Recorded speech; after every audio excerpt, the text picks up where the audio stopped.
The dress was already ruined before the night had even begun. Penny noticed it the moment she pulled the linen from the cedar chest. A long tear along the hem, deliberate and clean, as though cut by scissors rather than snagged on a nail. She ran her finger along the edge and felt the cold precision of it. Not an accident. Someone had done this on purpose, and done it recently, because the fabric still smelled of the lavender she had pressed between the folds only that morning. She stood in the narrow room she had been given at the edge of the Harwick estate. Not a servant's room. Not exactly, but not a daughter's room either. And held the gown up against the last gray light coming through the small window. The tear ran from the left knee nearly to the ankle. Wearing it would be a humiliation. Arriving at the mating ball in a ruined dress would mark her before she had even stepped through the doors. From down the corridor came the sound of her stepsisters laughing. Penny set the dress down on the bed and breathed slowly. She was 23 years old, the only surviving child of Lord Harwick by blood, and she had learned a long time ago that losing composure in this house cost more than it gained. She folded the dress carefully, as though it were still whole, and placed it back in the chest. There was nothing else to wear. Her stepmother, Lady Cressida, had seen to that over the years with quiet efficiency. Gifts that disappeared, fabrics that were never purchased, seamstresses who somehow always forgot Penny's measurements. The estate belonged to Penny's father, and when he died 3 years ago, he had left it to her in trust. But the steward was Cressida's cousin, and the solicitor was Cressida's brother, and the trust had become a word that meant nothing in practice. The mating ball was held once every 7 years in the great hall of Thornwall Keep, hosted by the Crown itself. Every unmated woman of age from every noble family in the 4 territories was expected to attend. The AlphaKing would preside. High-ranking alphas and betas from across the realm would be present. For most women of her station, it was the single most important night of their lives. Penny had prepared for it for months. She had repaired her own shoes, practiced her posture, learned the formal greeting protocols from an old book she found in her father's library. She had even traded her pearl earrings, one of the last things her mother had left her, for a length of decent silk, which Cressida had confiscated 2 weeks later, claiming it had been purchased with estate funds. Now the dress was ruined, and the ball would begin in 2 hours, and she had nothing. She sat on the edge of the bed and pressed her palms flat against her thighs. She was not going to cry. Crying in this house was like bleeding in front of wolves. They always came closer. A knock at her door. Not the sharp rap of her stepmother, or the lazy thud of her stepsisters. This was a different knock, tentative and low. "Miss Penny." It was Bess, the old laundress who had worked at the estate since before Penny was born. "There's a woman outside the east gate. She's been there since sundown asking for help. Cook won't go near her. Your stepmother said to leave her." Penny opened the door. Bess was a small woman with white hair and a face like old bark, weathered and kind. She looked distressed. What kind of woman? Old. Very old. She fell, I think, near the drainage ditch. Her ankle is turned. She can't walk, and it's starting to rain. Penny looked back at the ruined dress on the bed. 2 hours until the ball. 1 hour to reach Thornwall Keep by carriage. She had no carriage. That was another thing that had quietly ceased to be available to her. And now this. She grabbed her cloak. The east gate opened onto a narrow lane that ran along the outer wall of the estate, used mostly by delivery carts and rarely lit after dark. The rain had just begun, light and cold, and the smell of wet stone and mud rose up immediately as Penny stepped outside. She found the woman exactly where Bess had said, half-seated against the stone wall, one leg stretched out at a painful angle, her cloak so soaked it had gone from brown to black. She was old, truly old, with silver hair that had come loose from its pins, and a face that held a strange, settled dignity despite the mud on her cheek and the obvious pain in her expression. "Let me see," Penny said, crouching beside her without preamble. The woman looked at her. Her eyes were a pale gray-green, and there was something in them that made Penny feel briefly and inexplicably seen. The way you sometimes felt when someone looked at you without any agenda, without calculation, simply looked. "I don't want to trouble you," the woman said.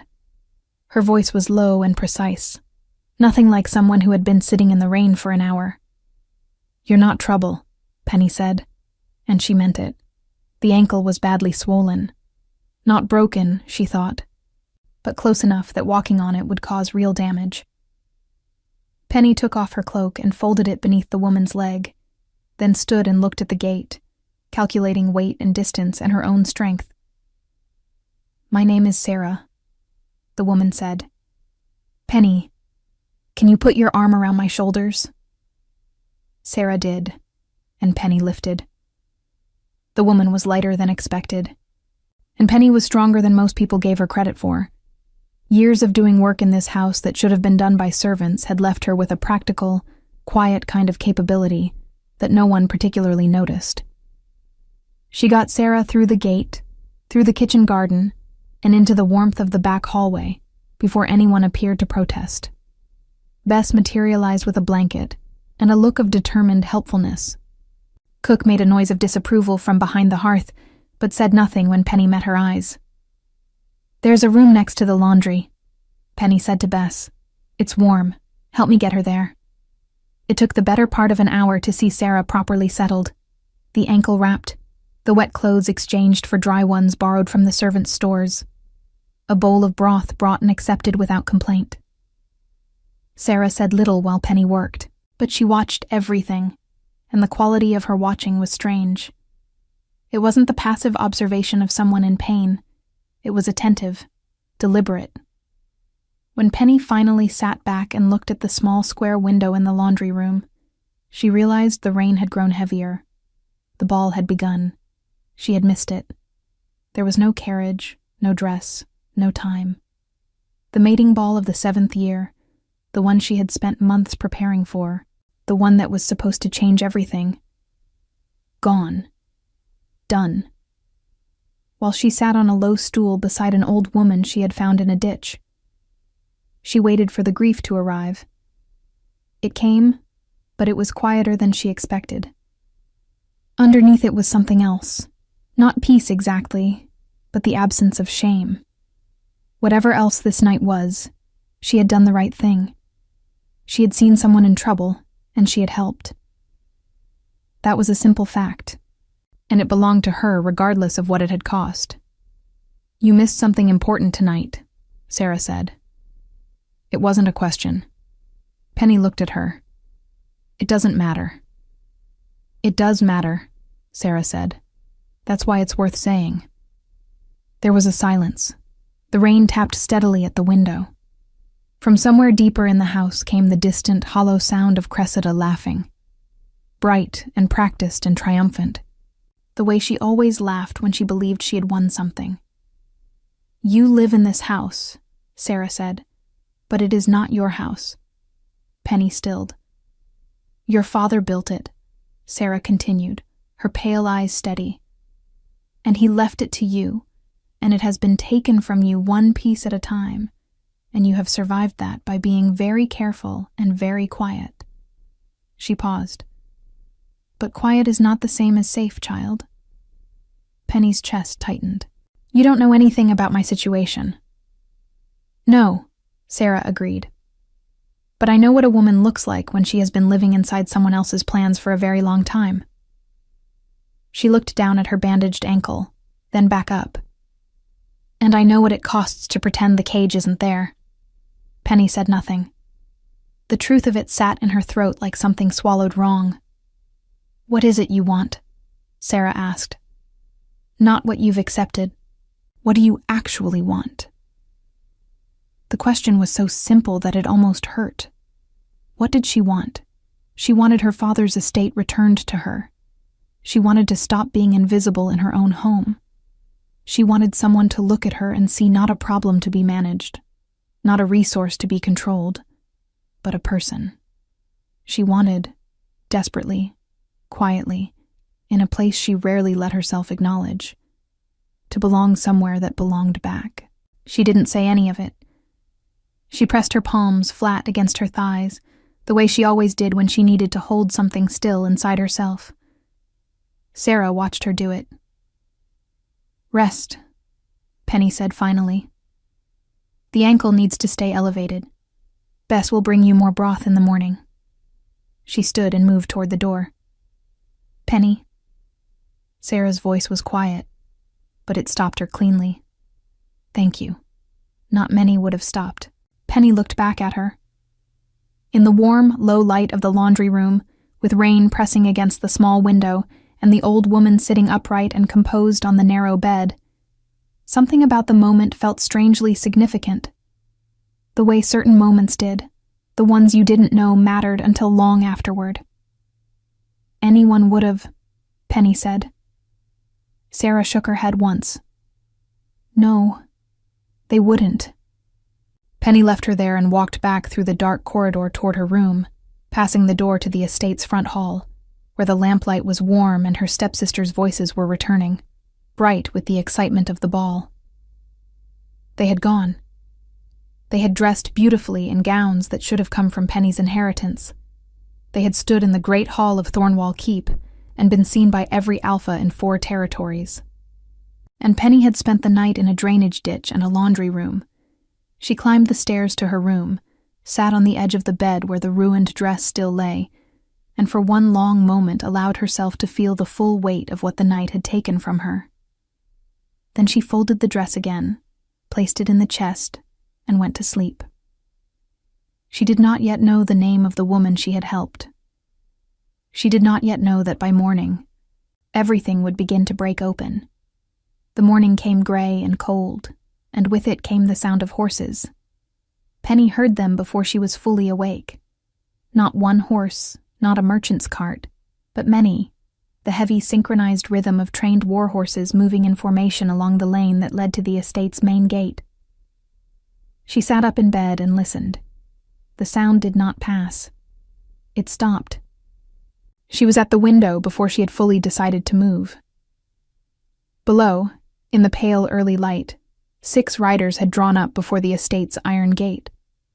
They wore black cloaks lined with silver, and the horses were enormous, dark-coated and steady, the kind of animals bred for war rather than travel.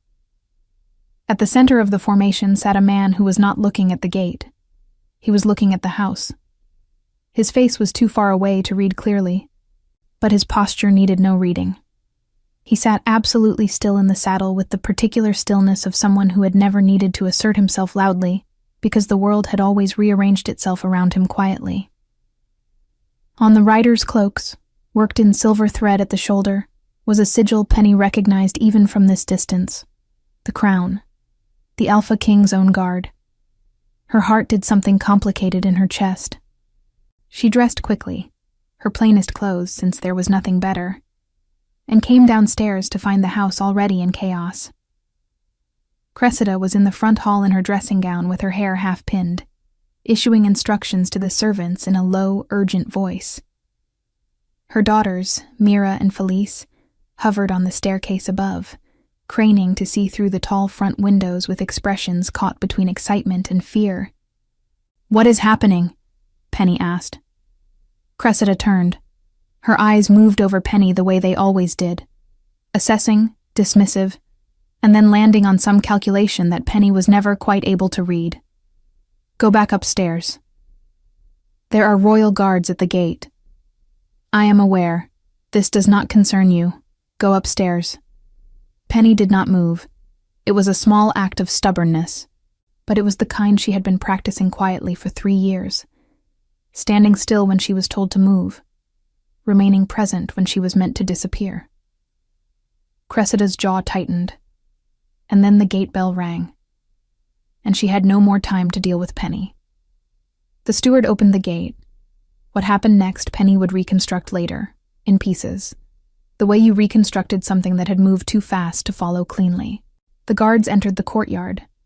The man at the center dismounted without assistance and handed his reins to no one. One of the guards simply appeared at his shoulder and took them. He walked toward the house with a steady, unhurried stride, and as he came closer and the light improved, Penny finally saw his face clearly through the window.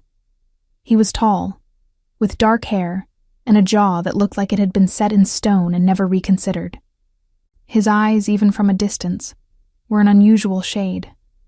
Not quite brown, not quite amber, something that sat between them and suggested firelight. He was younger than she had expected from the weight of his presence. Perhaps 30, perhaps a few years more. He wore no crown, no formal chain of office, nothing that would have marked him to a stranger's eye as anything other than a very composed man in expensive riding clothes. But every person in the courtyard had gone still when he walked through the gate, and stillness of that particular quality did not attach itself to ordinary men. The door opened before he reached it. Cressida had composed herself with remarkable speed. She stood in the doorway with a practiced grace and a smile that cost her nothing, both hands extended in formal welcome, her voice warm and musical. "My lord, what an unexpected honor. The Harwick house is— I am looking for a woman named Penny." The words were not loud. They were not unkind. But they stopped Cressida's sentence as completely as a wall stops water, and the silence that followed was total. From the staircase, Mira made a small sound of disbelief. Felice said nothing, but her face went the color of cold ash. Cressida recovered. She always recovered. "I beg your pardon?" "A woman named Penny," he repeated. "She lives in this house. I was told this is the Harwick estate." He looked past Cressida into the front hall, and then his gaze, still moving, found Penny standing at the far end of it. He stopped looking. Penny felt the weight of being found. Specifically, deliberately found, by someone who had come looking for her, and no one else. "That is me," she said. His name was Valen. She did not learn this immediately. She learned it the way she learned everything that morning, in increments, surrounded by the wreckage of assumptions she had not known she was making. He came inside. Cressida had no mechanism to stop him that she was willing to use. He was brought to the receiving room, which was the best room in the house, and which Penny had not been permitted to use since her father's death. She noticed with a distant, almost clinical clarity, that Cressida did not suggest Penny wait elsewhere. Having already asked for her by name in front of witnesses, sending her away would have looked strange. So Penny sat in a chair that had once been her mother's, in a room that had once been her father's, across a low table from a man who had ridden through the morning with the AlphaKing's guard at his back, and she folded her hands in her lap and waited. He looked at her for a moment.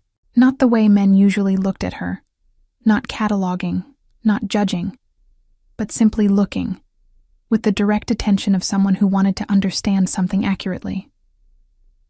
"Last night," he said, "a woman was found injured outside this estate.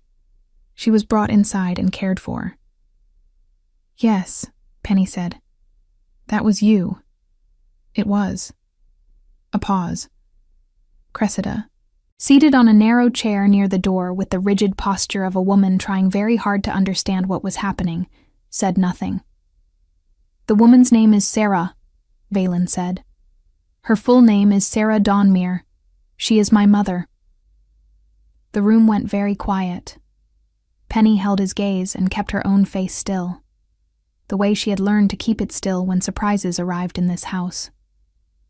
But underneath the stillness, her mind was moving quickly, rearranging everything: the woman's strange, composed dignity, the quality of her attention, the questions she had asked. The way she had said quiet is not the same as safe, as though she had spent a lifetime watching things from a particular elevation. The AlphaKing's mother. "I did not know who she was," Penny said. It felt important to say plainly. "I know," Valen said. "She told me." Another pause. Outside, one of the warhorses stamped. "She also told me," he continued, "that you missed the mating ball to help her." Penny said nothing. "She said you found her in the rain, carried her inside, dressed her ankle, gave her your cloak, and stayed until she was settled." He paused. "And that you asked nothing in return." "She was hurt," Penny said. "There was nothing to ask for." Something shifted in his expression. Not warmth exactly, but a kind of precision. A narrowing of attention, as though she had said something that confirmed a calculation he had been running. "I would like to speak with you alone," he said. Cressida rose. "My lord, propriety requires—" "Lady Cressida." His voice did not change in volume or in tone, and yet it was suddenly completely clear that the conversation with her was over. "Thank you." Cressida left. When the door closed, the room changed. Not because anything visible altered, but because the performance of it ended. Penny was aware, suddenly, of how tired she was. Not from the previous night specifically, but from years of living in a state of careful, constant management. "She asked me to come," Valen said. "She asked me to find out what had happened to you, what your situation here is." Penny looked at him steadily. "Why?" "Because she wanted to know." "And you came yourself? For that?" He met her eyes. "She is my mother," he said simply. "When she asks me for something, I come." It was such a direct and uncomplicated statement that it landed somewhere inside Penny's chest with unexpected force.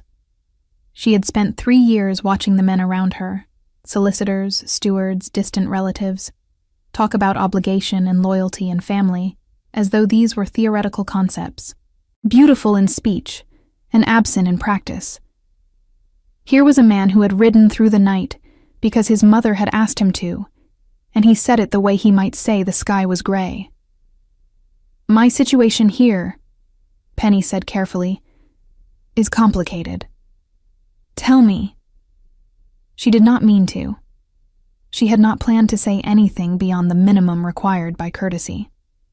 But there was something about the quality of his listening, the same quality she had noticed in Sarah, that deliberate, non-calculating attention, that made the careful architecture of her silence feel suddenly more exhausting than the truth. She told him about the estate, about the trust, the steward, the solicitor, about the dress cut the night before, about 3 years of slow, methodical removal, of resources, of access, of visibility. She spoke precisely, without drama, without asking for anything. She described facts. He listened without interruption. His expression did not perform sympathy. He simply absorbed what she said, and she had the sense that he was filing it accurately, without distortion. When she finished, there was a silence. "The estate," he said. "Your father left it to you." "Yes." "And the trust is managed by Cressida's kin." "Yes." He said nothing for a moment. Then, "Do you have documentation? Your father's letters, his original will, any correspondence with the original solicitor before Cressida replaced him?" Penny blinked. Yes. Some. Hidden." He nodded once, as though this answered something. "I would like to see them." He stood, and the room reorganized itself around him the way rooms did. "Not today. I will send someone I trust in 3 days. Someone who knows estate law." She stood too. "You don't have to do this." He looked at her. Up close, his eyes were more amber than she had thought. There was nothing performative about them. "I am aware," he said. "I am choosing to." He moved toward the door, then stopped, turned back. "My mother said you told her anyone would have stopped to help." Penny waited. "She said she has been traveling for many years," Valen continued, "and that you are the first person who actually did." He left her standing in her mother's chair, in her father's room, with the gray morning light coming through the tall windows, and something unnamed and fragile beginning, very quietly, to change. The man Valen sent was not who Penny expected. She had imagined a solicitor, someone dry and precise, arriving with a leather satchel, and the careful neutrality of a professional doing his work. Instead, on the third morning after Valen's visit, a woman arrived at the estate's side entrance. Tall, somewhere in her mid-40s, with sharp gray eyes and ink-stained fingers, and the brisk efficiency of someone who had never once in her life waited for permission to enter a room. Her name was Dame Corvin. She introduced herself to Bess at the door, handed over a sealed letter bearing the crown's sigil, and asked to see Miss Penny without any particular softness in the request. Penny met her in the small sitting room off the kitchen, the one room in the house where Cressida rarely came, because it smelled of soap and damp linen and held nothing worth coveting. Dame Corvin sat down, placed a flat wooden case on the table between them, opened it, and looked at Penny with the expression of someone who had been briefed and wanted to begin. "His Majesty indicated you have documentation," she said. "Let us see what we are working with." Penny had spent the 3 days preparing. She had retrieved from their hiding places, behind a loose stone in the chimney breast of her room, inside a hollowed copy of a botanical text in her father's library, every document she had managed to preserve. The original will, witnessed and sealed. 3 letters from the first solicitor, a man named Aldrich Pell, written in the months before her father's death. A ledger entry in her father's handwriting showing the estate's assets at the time of his death. A record of the trust's original terms, which required an independent review every 2 years. A review that had never once occurred. Dame Corvin read everything. She read slowly and completely, turning pages with the care of someone who understood that detail was not decoration. Penny sat across from her and waited, which she was very practiced at. When the dame finished, she set the last document down and looked up. "This is sufficient," she said. "Sufficient for what?" "To initiate a formal inquiry under Crown Estate law." She closed the wooden case. "The trust was altered without proper authority 14 months after your father's death. The substitution of solicitors was not filed with the Crown Registry as required. The biannual reviews are mandated by the original trust instrument, and their absence constitutes breach." She paused. Whoever advised Lady Cressida did so either incompetently or with the assumption that no one with standing would ever examine the documents. Penny's hands were very still in her lap. "What does an inquiry mean, in practice?" "It means the estate's accounts are frozen pending review. It means Cressida's steward is removed from management temporarily. It means an independent administrator appointed by the Crown takes over until the inquiry concludes." Dame Corvin looked at her steadily. "It will not be fast. These things take months. But it will be real. And if Cressida contests it, she is welcome too. She will need a solicitor willing to argue against a Crown inquiry in front of a Crown magistrate, which is an expensive and unpleasant position." A brief pause. "Most solicitors are not eager for it." Penny absorbed this. Outside the small window, the kitchen garden was damp and still, the last of autumn's herbs gone gray and brittle in their beds. 3 years. 3 years of watching things disappear, of being careful and quiet and invisible. And here was a woman with ink on her fingers sitting at a linen-smelling table telling her that the mechanism for correction had existed all along. Only no one with power had chosen to use it. "Why is he doing this?" Penny asked. Dame Corvin did not pretend to misunderstand.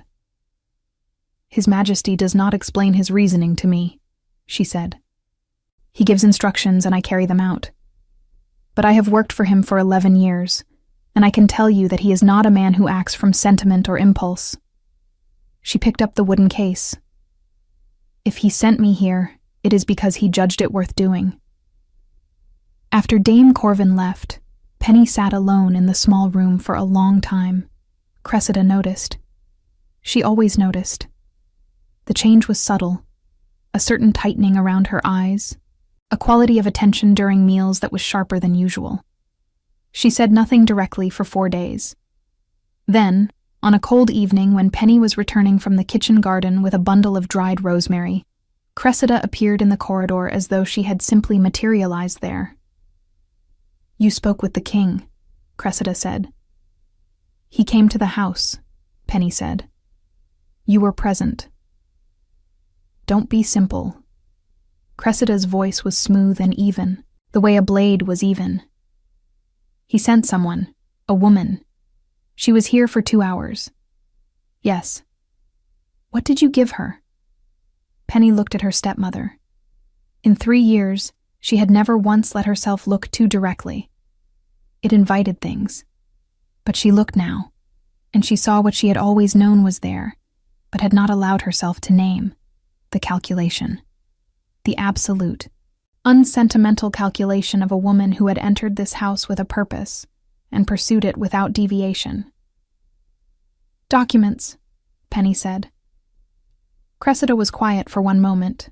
Then, "You have no idea what you are doing." "I think I'm beginning to," Penny said, and walked past her. The summons came 8 days later. It arrived by royal messenger. A young man in the crown's black and silver, who came to the front gate in the early afternoon and asked for Miss Penny Harwick by full name. Cressida was in the front hall. Penny watched her face when the messenger said the name and saw the thing she had been waiting to see, the first hairline fracture in the composure. Small, real. The letter was brief. It informed her that His Majesty requested her presence at Thornwall Keep the following morning to discuss a matter of estate concern. A carriage would be provided. She was to bring any additional documentation she believed relevant. Mira appeared at the top of the stairs as Penny was reading it. "What is that?" "A letter," Penny said. "From whom?" "The king." The silence that followed was the most satisfying thing Penny had experienced in 3 years, and she allowed herself approximately 4 seconds to feel it before she folded the letter and went upstairs to prepare. Thornwall Keep was larger than she had imagined. She had seen it once as a child, from a distance, on a journey with her father. She remembered it as an impression of height and gray stone against a winter sky. Up close, it was something different. A working place of real weight. The towers thick-walled and practical. The gates reinforced iron. The courtyard inside crowded with the organized movement of guards and servants and scribes going about the business of a functioning seat of power. It smelled of horses and wood smoke and cold stone, and beneath those things, very faintly, pine resin. She was brought inside by a guard who said nothing beyond the necessary, and walked at a pace that assumed she could keep up. She kept up. The room she was taken to was not a throne room or a formal hall. It was a working chamber, a long table covered in maps and documents, a hearth burning on one wall, 2 narrow windows letting in flat morning light. Valen was already there, standing at the table with a second man she did not know. Broad-shouldered, perhaps 40, with a soldier's posture and a beta's calm. He looked up when she entered. She had thought, in the days since his visit to the estate, that she might have misremembered the quality of his attention, that she had been in a heightened state and had read more into a simple interaction than was actually there. But he looked at her now, the same way he had looked at her then. Directly, without performance, as though she were a specific person he had been thinking about accurately. "Miss Harwick," he said, "thank you for coming." "I had little reason to refuse," she said. Something moved briefly in his expression. Not quite a smile, but the acknowledgement of one. He gestured to a chair at the table.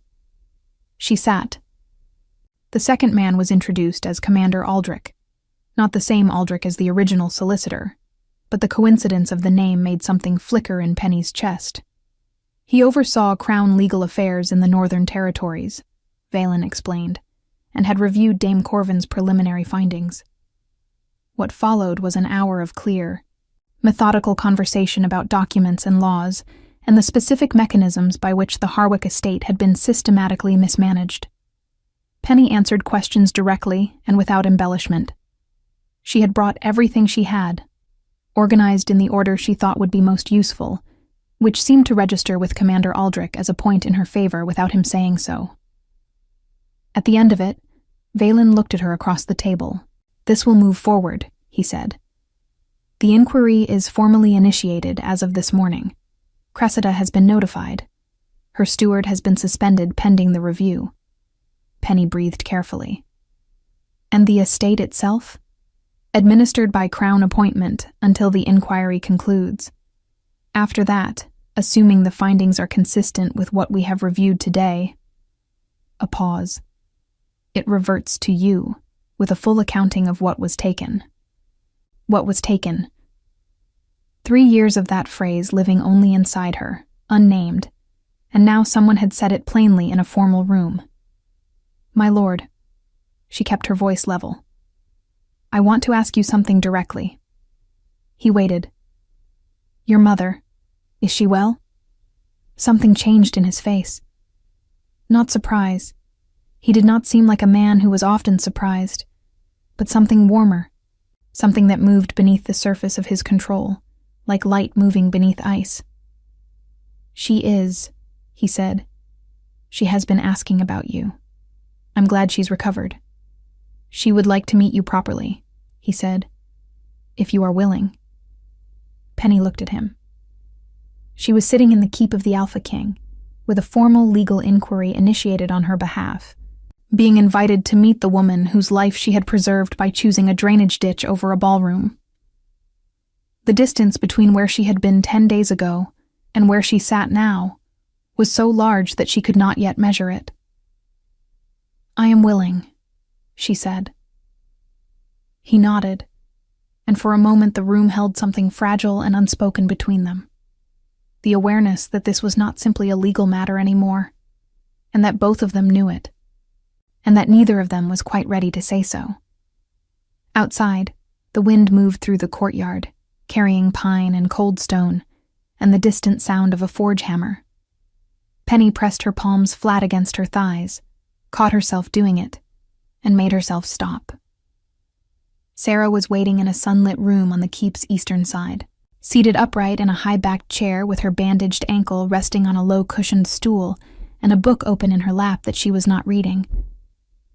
She looked up when Penny entered, and her face did something immediate and unguarded, a warmth that arrived without preamble, the way warmth did in people who had long since stopped performing it. "There she is," Sarah said. Penny stopped just inside the door. The room was smaller than she expected for a woman of Sarah's position. A queen mother, she now understood, which meant this modest chamber with its single tapestry and its 2 narrow windows was a choice rather than an assignment. The fire was low and steady. The room smelled of dried chamomile and beeswax and something faintly resinous, like pine brought in on winter clothing. "Come sit," Sarah said, nodding toward the chair across from her. Penny sat. There was a brief silence, but it was not uncomfortable. Sarah had the quality of someone who did not fill silence with noise out of anxiety. She looked at Penny with the same considered attention she had used in the laundry room, and now, in full daylight, with the pale morning light falling across her face, Penny could see more clearly what she had only sensed before. The structure of her features, the set of her jaw, the amber quality of her eyes. She looked like Valen, or rather Valen looked like her, and knowing that rearranged certain things in Penny's understanding of the past 10 days. "I owe you an apology," Sarah said. Penny frowned. "You don't." "I do. I was not in that lane by accident." Sarah set the unread book aside.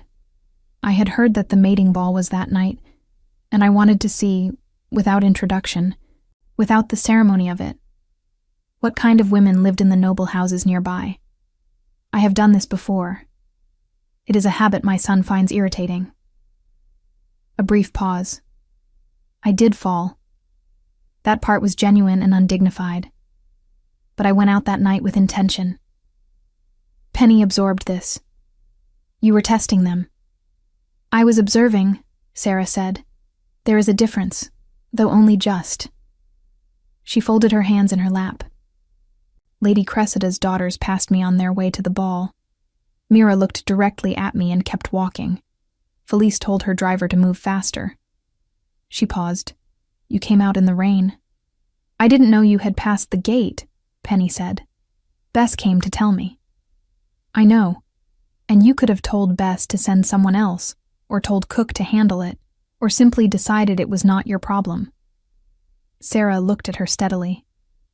But you came yourself, in the dark, alone, and you gave me your cloak. It was cold. Yes, Sarah said. It was. Something in her expression settled, deepened. You also missed the ball. The only mating ball in 7 years.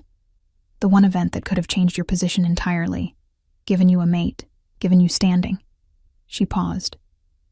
And you chose to help an old woman in a ditch instead. Penny was quiet for a moment. I didn't know it was a choice at the time. She was there. Sarah nodded slowly. That is exactly the kind of person I was looking for. They spoke for nearly 2 hours. It was unlike any conversation Penny had in recent memory. Not careful, not managed, not constructed to protect her from something. Sarah asked questions that were direct without being unkind, and she listened to the answers with the same unhurried attention she had given in the laundry room. She asked about Penny's father, about the estate, about how she had survived 3 years of Cressida's quiet campaign.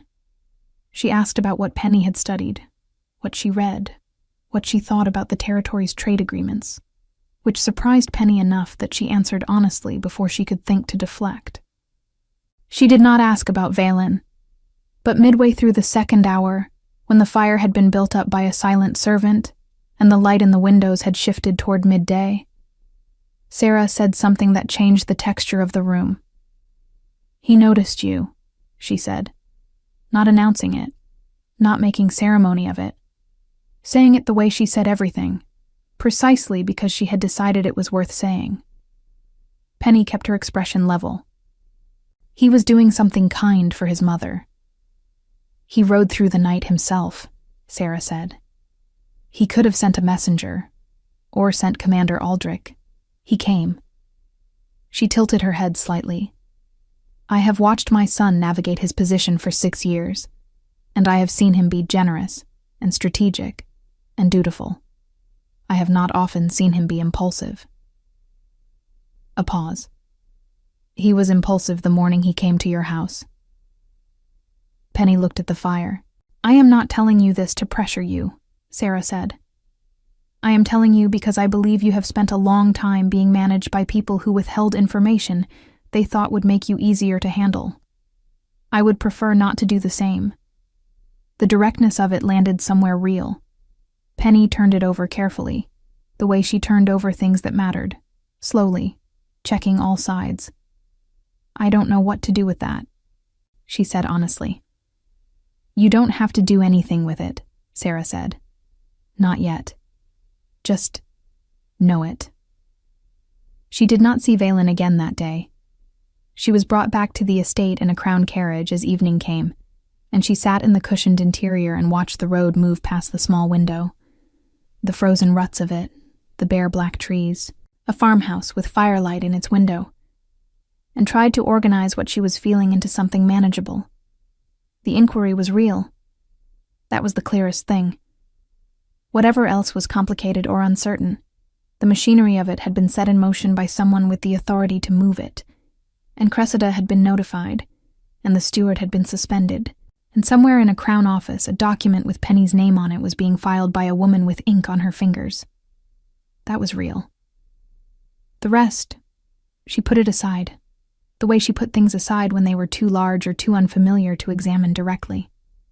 She had learned to do this out of necessity, but she was aware, sitting in the moving carriage, that it was also a way of protecting herself from wanting things, from hoping. Hoping had been dangerous in this house, because hope made visible what could be taken. She got out of the carriage at the estate's main gate and went inside and found the house altered in her absence. Not dramatically, not loudly, but Cressida's steward was gone, his office closed, his ledgers reportedly removed by Crown representatives who had arrived while Penny was at the keep. Cressida herself was in the front sitting room with the door closed, and from behind it came the sound of a hushed, urgent conversation. Mira and Felice were nowhere visible. Bess found Penny in the corridor, with an expression that combined anxiety and a very old satisfaction. "They came for the books this afternoon," Bess said quietly. "2 men in the King's colors. They were in the steward's office for 3 hours." She paused. Lady Cressida tried to tell them they needed her permission. They told her they needed no such thing. Penny looked at the closed sitting room door. Behind it, Cressida's voice rose briefly, and then lowered again. "Are you all right?" Bess asked. "Yes," Penny said. And then, because Bess had stayed in this house for 30 years out of loyalty to her father, and had fed her quietly through 3 difficult ones. "Thank you, Bess, for coming to get me that night." Bess looked at her for a moment with the expression of someone who had been waiting a long time to be thanked for something they had already decided was worth doing regardless. "Your father was a good man," Bess said simply. "You deserved better." 3 weeks passed. The inquiry moved at the pace Dame Corvin had promised, deliberate and unglamorous, full of documents and formal notices and the slow grinding of institutional process. A Crown administrator arrived to manage the estate's day-to-day affairs. Cressida remained in the house, because the inquiry concerned financial management rather than residence. But her authority had been suspended, and the servants who had spent 3 years caught between her directives and their own consciences redistributed their loyalties with quiet speed. Penny received 2 letters from Thornwall Keep. The first was from Dame Corvin, outlining the inquiry's progress in precise, efficient language. The second was shorter, written in a hand that was direct and without flourish. "I hope the situation at the estate is improving. My mother speaks of you often. If you are willing, she would welcome another visit at your convenience. V." Penny read it twice. She placed it in the same hidden space where she had kept her father's documents, which was either significant or merely practical, and she chose not to examine which. She wrote back. She said the situation was improving, that she was grateful for Dame Corvin's work, and that she would be glad to visit Sarah again when the road was clear. She did not address the shortness of his name at the bottom. She signed her own name in full. She was in her father's library on a gray afternoon, reorganizing the shelves that had been left in disorder since his death, when she found the letter. It was tucked inside a book she had not opened before, a dry historical text about territorial boundaries, the kind her father had used for reference rather than pleasure. The letter was folded twice and sealed with plain wax, the seal broken, addressed in her father's handwriting to someone named Aldrich Pell, the original solicitor. She recognized the name. Dame Corvin had mentioned him. She almost replaced it without reading. It was private correspondence. But her father had been dead 3 years, and Aldrich Pell had been replaced by Cressida's brother within 4 months of the funeral, and something about finding the letter hidden inside a territorial reference text made her open it. She read it standing at the shelf, in the thin afternoon light. It was a draft. A letter never sent, or never confirmed as sent. Her father writing to his solicitor in the final weeks of his life, his handwriting less steady than she remembered. He wrote about the trust. He wrote about his concerns. Specifically, his concern that Cressida was moving too quickly to install her own family in the estate's management structure. He wrote that he did not believe his wife wished Penny harm, exactly, but that he was not confident she understood the difference between Penny's inheritance and her own comfort. He asked Aldrich Pell to add a specific protection clause to the trust, that no relative of the second Lady Harwick could serve in any administrative capacity over the estate without Penny's written consent. The draft ended there, mid-instruction. Whether Aldrich Pell had ever received it, whether the clause had ever been formally added before he was replaced, Penny did not know. But the draft itself was evidence that her father had seen it coming, evidence that he had tried. She sat down on the floor of the library with the letter in her hands, and for the first time in 3 years, she wept. Not from grief exactly, or not only from grief, from something more complicated. The particular ache of learning that someone had loved you correctly all along, and had tried to protect you, and had simply not had enough time. She let herself feel it fully. Then she folded the letter carefully, placed it in her pocket, and stood. This was going to Thornwall Keep. She rode to Thornwall Keep the next morning without sending word ahead. It was not an impulsive decision. Penny was not, by nature, an impulsive person. But she had spent the night with her father's letter on the table beside her candle, reading it again in the small hours when the house was silent. And by the time dawn came, she understood that waiting for convenience was a habit she had built out of survival, and that this particular thing could not wait for convenience. The Crown Administrator arranged a horse. He was a mild, efficient man named Holt, who had been managing the estate's affairs with quiet competence for 3 weeks, and he did not ask questions beyond the necessary. Penny rode with a single guard from the keep, who had been stationed at the estate since the inquiry began, a broad, silent man named Fenn, who communicated primarily through nods, and who set a good pace without being asked. The road to Thornwall was frozen hard and pale under an overcast sky. The trees on either side had gone bare and gray, and the fields beyond them lay flat and still, the stubble of the harvest poking through a thin skin of frost. It smelled of cold earth and pine and, very faintly, wood smoke from the farms they passed. Penny rode without speaking, and let the motion of it settle her, the rhythm of hoofbeats and cold air, doing what sleep had not quite managed. She was shown to Valen's working chamber without ceremony, which suggested she had been anticipated despite the lack of notice, and she was not sure what to do with that. He was there. Alone this time. No Commander Aldrich. No documents spread across the table. He was standing at the narrow window when she entered, looking out at the courtyard below, and he turned when the door opened with the unhurried movement of someone who had heard her coming and had not rushed. He looked at her face, and something in his expression shifted immediately toward attention. "What happened?" he said. She crossed the room and placed the letter on the table between them. He read it where he stood, without sitting, holding the page with both hands. She watched his face as he read, the stillness of it, the quality of focus that reminded her of Sarah. When he finished, he looked up. "Where did you find this?" "Hidden in a book in his library." He used that text for territorial reference. He would have known it was unlikely to be opened casually. She paused. "I think he put it there when he realized the original was in danger. A copy, or a draft, in case something happened to the sent version. And Aldrich Pell, the original solicitor, replaced by Cressida's brother 4 months after my father's death, before I knew to ask questions." She met his eyes. "I don't know if the clause was ever formally added. I don't know if Pell even received the original. But the draft itself shows intent. It shows he saw it coming and tried to stop it." Valen set the letter down carefully and was quiet for a moment. "There is something else," he said. His voice had a quality she had not heard in it before. Not careful exactly, but weighted. "Dame Corvin found it 2 days ago. I was deciding how to tell you." Penny waited. She was very good at waiting. But this particular waiting had a different quality.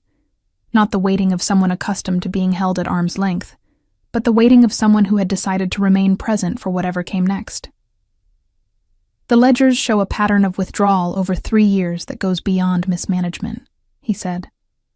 "Funds removed in amounts small enough to avoid immediate notice, routed through 3 different accounts before disappearing. The total is significant." He paused. "But the more relevant finding is this. 14 months after your father's death, a document was filed with the Territorial Registry granting Cressida's brother, the solicitor, a legal claim on the estate in the event that you died without issue before the age of 25. The room was very quiet. I am 23, Penny said. Yes. She absorbed this. She let it move through her slowly, the way cold moved through stone. Gradually, completely, reaching every part. Cressida had not simply been managing the estate for her own comfort. She had been waiting. 2 years. 2 years from now, if Penny had no mate, no children, and happened to die, and there were many ways to arrange for someone to happen to die, the estate would transfer cleanly to Cressida's family by legal instrument. No contest, no inquiry, no question. The dress, Penny said. She heard her own voice come out flat and precise, which was how her voice behaved when something was very large, and she needed to hold herself very still around it. The dress was cut the night of the mating ball. Valen said nothing, but he was watching her with a focus that missed nothing. She needed me unmated, Penny said. If I had found a mate at the ball, if I had left the estate for a mate's household, if I had produced children, the clause would have meant nothing. She needed me here, isolated, unmated, and young enough to still be within the window. She looked at the letter on the table. The dress wasn't spite, it was strategy. Yes, Valen said quietly. That is what Dame Corvin concluded. Penny placed both palms flat on the table's surface. The wood was cold and solid and real. She pressed against it and let the solidity anchor her.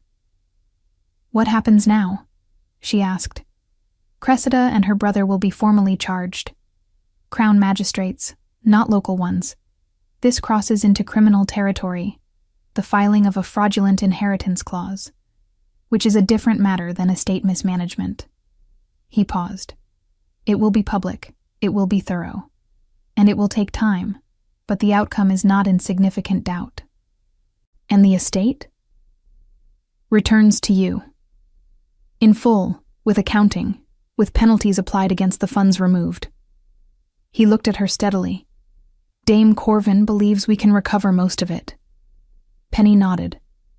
She was aware, distantly, that this was a very large thing, that the words returns to you in full were words she had not allowed herself to believe she would ever hear, because hoping for them had seemed like a way of setting herself up for the specific pain of being wrong.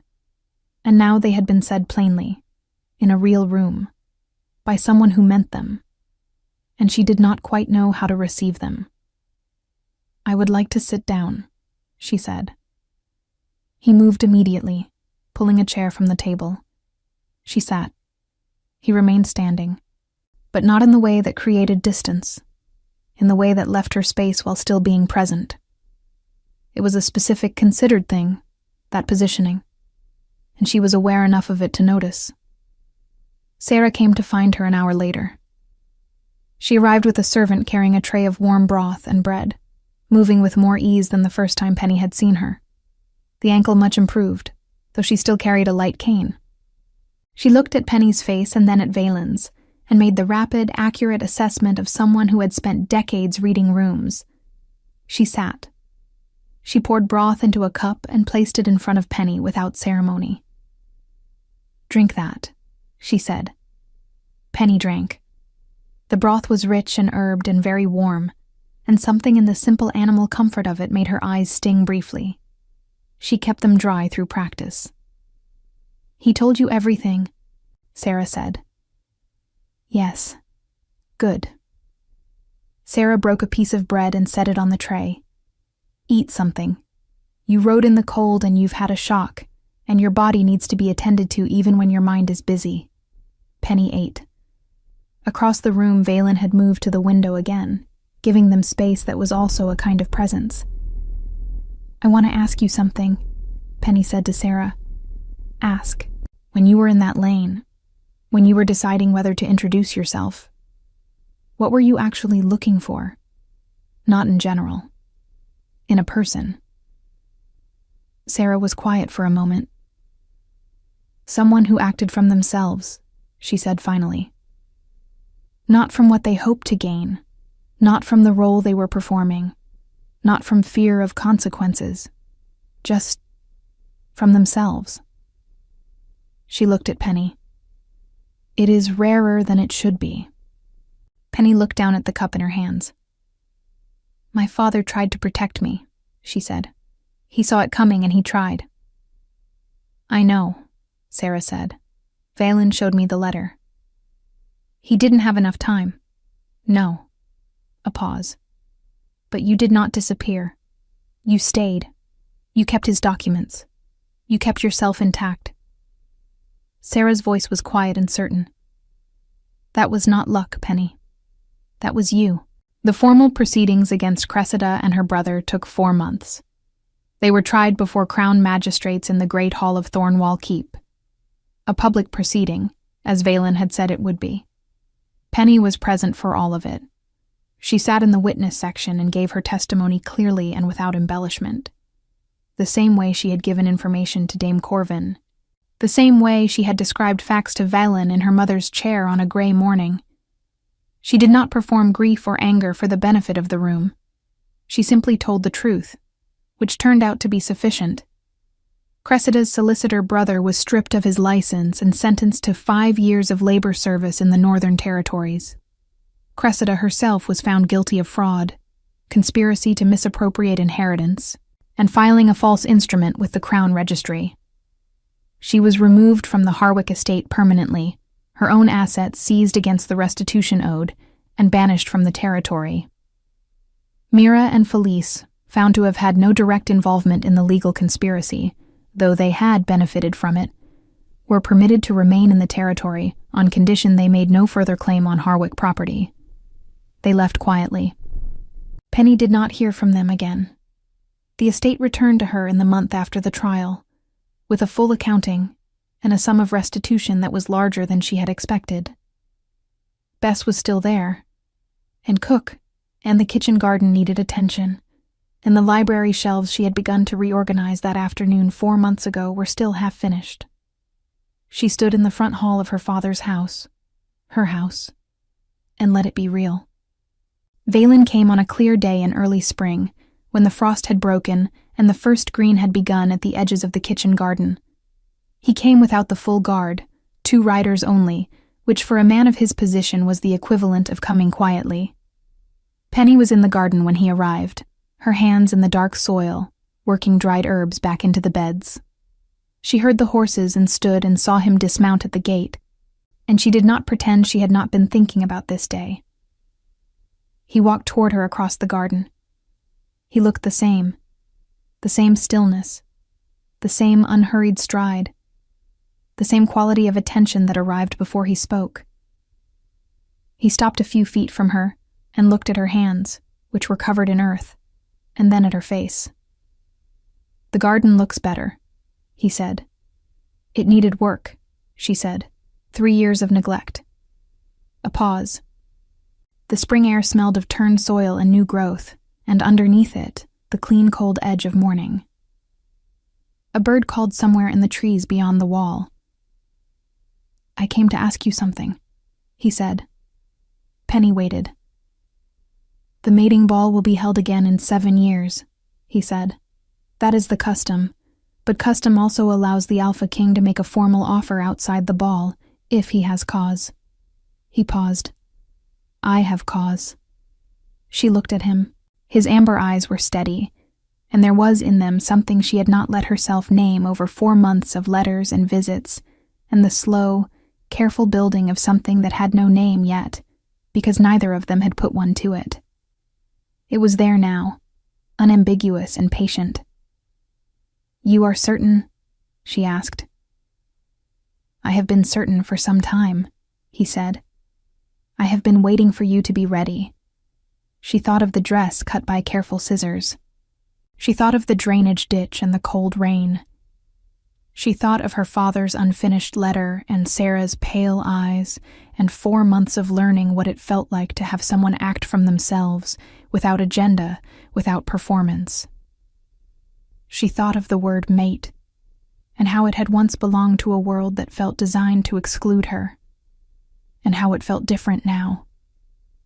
Not a fate assigned to her by ceremony or convenience, but something chosen, in a garden, in the spring, by two people who had met in the ruins of a bad night and decided, separately and then together, to keep showing up. "I am ready," she said.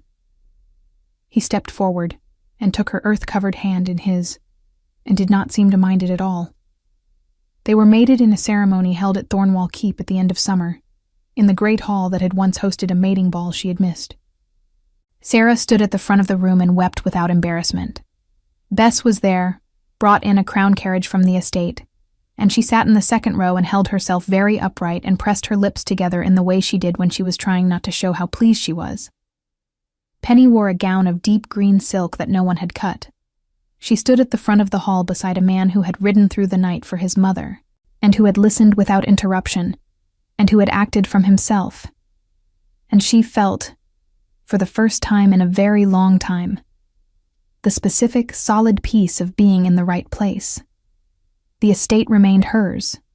She kept it, managed it herself with Holt's assistance, and spent 1 week of every month there, working the kitchen garden and continuing to reorganize the library.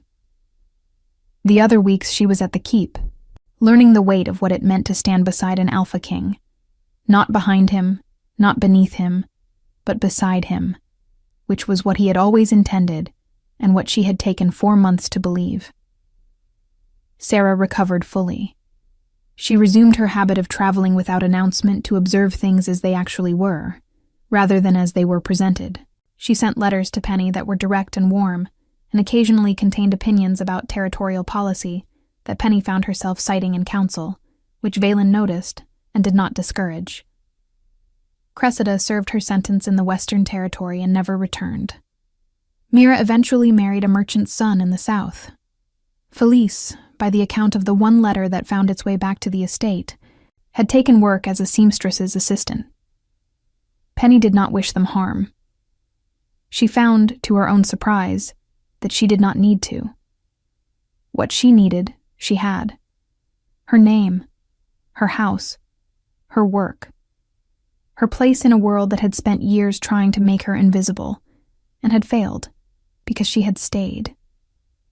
Because she had kept the documents, and told the truth, and come out in the rain when someone needed help, and chosen, again and again, to act from herself rather than from fear. And because a woman with a turned ankle had sat in a laundry room one stormy night and asked her, "What do you actually want?" She knew now. She had it. The story was done.